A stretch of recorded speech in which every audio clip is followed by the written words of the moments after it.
এটা আবার কি? আরে কপাল পাল্লা চিনে না। এই নাও মেকআপের জিনিসপত্র, যাও মেকআপ করে আসো। কিন্তু আমি তো তোমাকে খেতে এসেছিলাম। হ্যাঁ যাও আগে মেকআপ করে আসো। যাইতেছি। বাহ, ডাইনির কাছে ডাইনি জিতে গেছে। চলেন মহারাজ, আপনার আর মেয়ে দেখতে যাইতে হবে না। রাজকুমার একটা মেয়েকে বিয়ে করে ফেলেছে। আপনি তাড়াতাড়ি চলেন।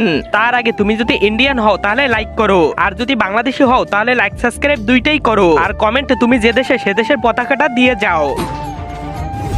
এই দেখেন মহারাজ, রাজকুমার তুমি আমাকে না বলে বিয়ে করে ফেললে। বাবা, আমরা একজন আরেকজনকে অনেক ভালোবাসি। আমরা আপনার 7 জন্মের কসম কেটেছি। আরে পাগল, ও তো কোনো মেয়ে নয়, ও একটা ডাইনি। ও আমার মেকআপ লাগিয়েছে। কি? চল আমার সাথে। রাজকুমারকে বাঁচাও। রাজকুমার।